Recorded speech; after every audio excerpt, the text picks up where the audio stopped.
Chinese embassy has closed their consular section in Pakistan. ये हमारे जो हमसाया ममालिक, दोस्त ममालिक ने जो है वो उन्होंने हमारे बहरी जहाज रोक लिए हैं। चाइना हमारा दोस्त नहीं है, चाइना एक बिजनेस कर रहा था और हम उसको दोस्ती समझ रहे थे, और समझ क्या रहे थे, अपने लोगों को हम चूरन खिला रहे थे, जैसे कश्मीर का खिलाते हैं इसी तरह से चाइना का चूरन खिला रहे थे।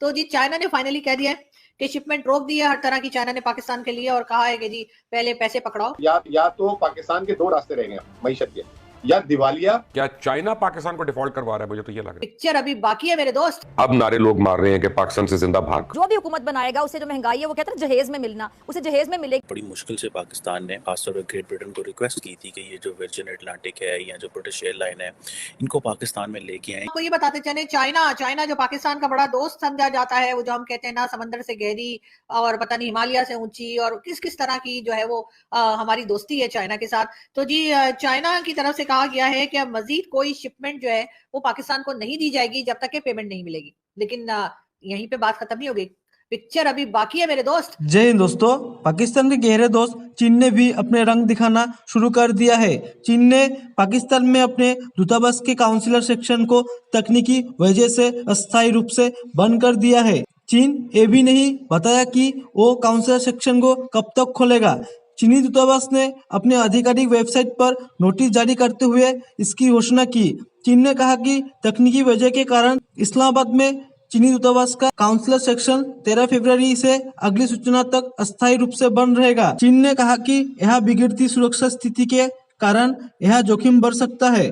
जब से पाकिस्तानी तालिबान समूह ने सरकार के साथ समझौता किया, तभी से यह पिछले साल के अंत से आतंकवादी हमलों में काफी तेजी हुई है। पाकिस्तान में विभिन्न उग्रवादी समूह ने सीपीसी पर काम कर रहे चीनी नागरिकों पर कई बार हमला किया है। और पिक्चर बाकी ये है कि चाइना ने कहा है जो पिछली चीजें आप लोगों ने ली थी, जो पहले आपके पास शिपमेंट्स गई हैं, जो पहले सामान गया है पाकिस्तान के पास, चाहे वो हमारे बिजनेस के लिहाज से हो, चाहे वो दूसरे जो आप जानते हैं सी पैक वगैरह के लिए भी आ रहा था, उन्होंने कहा पहले उसके पैसे पड़ाओ हमें।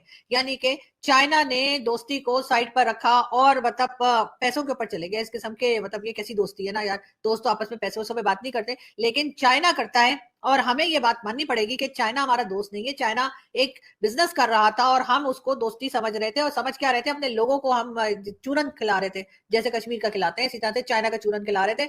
तो जी चाइना ने फाइनली कह दिया है कि शिपमेंट रोक दी है हर तरह की चाइना ने पाकिस्तान के लिए, और कहा है कि जी पहले पैसे पकड़ाओ तो फिर आगे बढ़ो। तो और यही नहीं बल्कि जो पिछली पेमेंट्स भी रहती हैं जरा वो भी क्लियर कर दें। मतलब एक तो हमारे पास पहले ही जहर खाने को पैसे नहीं है, ऊपर से ये लोग इस किस्म की बातें कर रहे हैं। लेकिन हमसे तो ये कहा गया था कि आईएमएफ जब पैसा दे देगा, यानी आईएमएफ से जब हमें फंड मिल जाएंगे, तो उसके बाद चाइना भी कोई इतनी इतनी इतनी इतनी मोटी मोटी गड्डियां लेके बैठा है पैसों की हमें देने के लिए, मतलब डॉलर्स की। मगर यहाँ पे तो बस कहानी कोई और ही लग रही है मुझे। तो अभी देखते हैं कि क्या होता है और क्या नहीं होता है।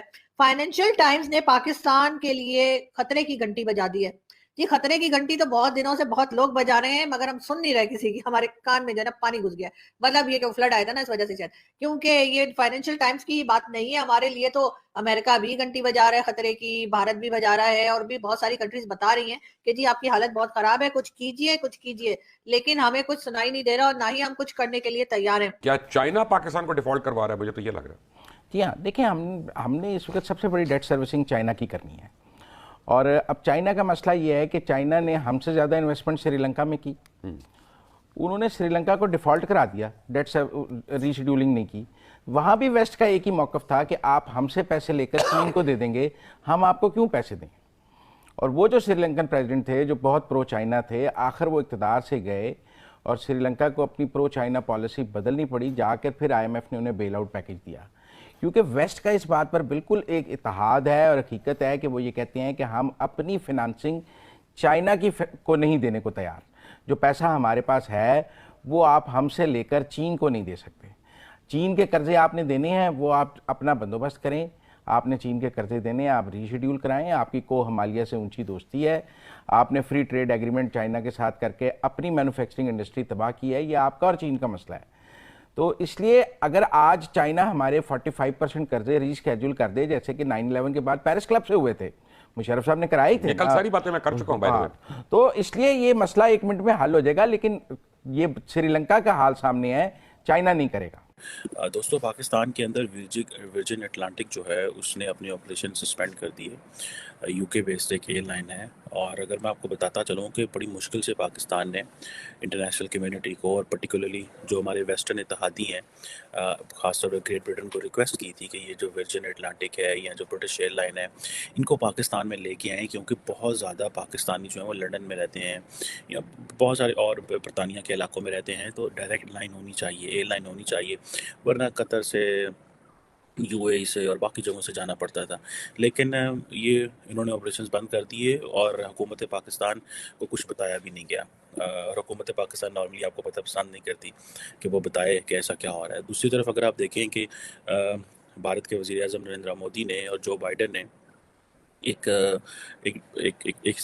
उनकी डील ही है, क्योंकि बेसिकली इसको प्रेसिडेंट बाइडन ने, वाइट हाउस ने कल एक प्रेस ब्रीफिंग जारी की जिसमें ये कहा कि वो कह रहे हैं कि जी एयर इंडिया जो है वो तकरीबन 200 अमेरिकन मेड एयरक्राफ्ट जो है फ्रॉम बोइंग से ख़रीदने जा रहा है। अब ये ज़ाहिर बात है, वो कह रहे हैं कि 1 मिलियन अमेरिकन जॉब्स क्रिएट होंगी। तो मुस्तकबिल में जो भी हुकूमत में आएगा, तो हम कह सकते हैं कि जिस तरह मईशत की जो सूरत हाल आपके सामने है, जो भी हुकूमत बनाएगा उसे जो महंगाई है वो कहते हैं जहेज में मिलना, उसे जहेज में मिलेगी, उसके लिए बड़ा चैलेंज होगा। देखिए, एक चीज और जहन में आप सोच लें, हम सब हुकूमत वक्त को ये कहते हैं कि ये पॉलिसी नहीं बनाते, ये पॉलिसीज नहीं बनाते हैं, अवाम दोस्त पॉलिसीज नहीं बनाते हैं। देखिए, जब भी कोई मुल्क IMF के प्रोग्राम में जाता है वो पॉलिसीज नहीं बनाता है। क्यों जहन में आप लोगों के रहता है ये चीज कि सरकार की पॉलिसी खराब है, या शौकत तरीन की पॉलिसी खराब थी, या असद उमर की पॉलिसी खराब थी, जब मुफ्ती इस्माइल की पॉलिसी खराब थी, भाई वो बेचारे को क्यों आप उनको दोष दे रहे होते? वो पॉलिसी बनाते नहीं है, वो इंप्लीमेंट करते हैं। ठीक है, ये जहन में हमेशा रखें। जब भी कोई मुल्क IMF के प्रोग्राम में चला जाता है, उनसे पैसा लेता है, वो माशी पॉलिसी नहीं बनाता है, वो माशी पॉलिसी IMF बनाकर हमें दे देती है, हम सिर्फ इम्प्लीमेंट करते हैं। तो कोई अच्छा इम्प्लीमेंटर होता है, कोई उससे कम खराब इम्प्लीमेंटर होता है, कोई बहुत ही खराब इम्प्लीमेंटर होता है। लेकिन दोष देना कि जी आप अवाम दोस्त पॉलिसी नहीं बना रहे हैं, आप सनती पैदावार नहीं बढ़ रही आपकी पॉलिसी से, भाई उसको क्यों दोष दे रहे हैं? वो तो बेचारा इम्प्लीमेंट कर रहा है। हम जो है मैसेंजर को मार रहे होते हैं, जो असल पीछे है उसका कोई जिक्र ही नहीं करते। तो मैसेज पहुंचा रहा है, अब उसी को मार रहे होते हैं, उसको गालियां दे रहे होते हैं। तो ये कौम को बताया करें कि जब भी कोई मुल्क आगे जाता है अपनी मौशी आजादी का सौदा करता है। जी जी, अच्छा डॉक्टर साहब, जब अवाम ये 100 का नोट खर्चेंगे तो 18 रुपए हुकूमत के पास जाएंगे। अब अगर हम 100 रुपए की बात करें तो 100 रुपया ऑलरेडी महंगाई की वजह से समझ लें कि तकरीबन 70 रुपए के बराबर हो गया। यानी 70 रुपए जब कोई लेकर जाएगा, वैसे वो 100 रुपया लेकर जाएगा, लेकिन महंगाई की वजह से वो 70 के बराबर हो जाएगा, तो उसमें से यानी 50 रुपए की खरीदारी करेगा, बाकी हुकूमत के पास चला जाएगा। तो ये अवाम की मुश्किलात तो बढ़ती चली जा रही हैं, अवाम इनको नजर ही नहीं आ रही। अवाम कहाँ पर है? सादगी के ये भाषण देते हैं, दर्स देते हैं, लेक्चर देते हैं, तो खुद फिर अपने से आगाज करें ना। ये सब जो आप बातें कर रही है ना, इसका कोई फायदा नहीं है सब चीजों का। मैं बार बार आपसे कह रहा हूं, समझने की कोशिश करें। यहाँ पर जो आएगा, फिर क्या करें डॉक्टर साहब, क्या करें फिर? आप अपने घर को खुद सही करो ना। किसने आपको रोका हुआ कि आप अपने घर को सही ना करें? जब आपका घर है, आप अपने घर को सही नहीं तरीके से चला रहे हैं, तो दूसरे आके फिर चलाएंगे, तो फिर कंप्लेन किस चीज की कर रहे हैं?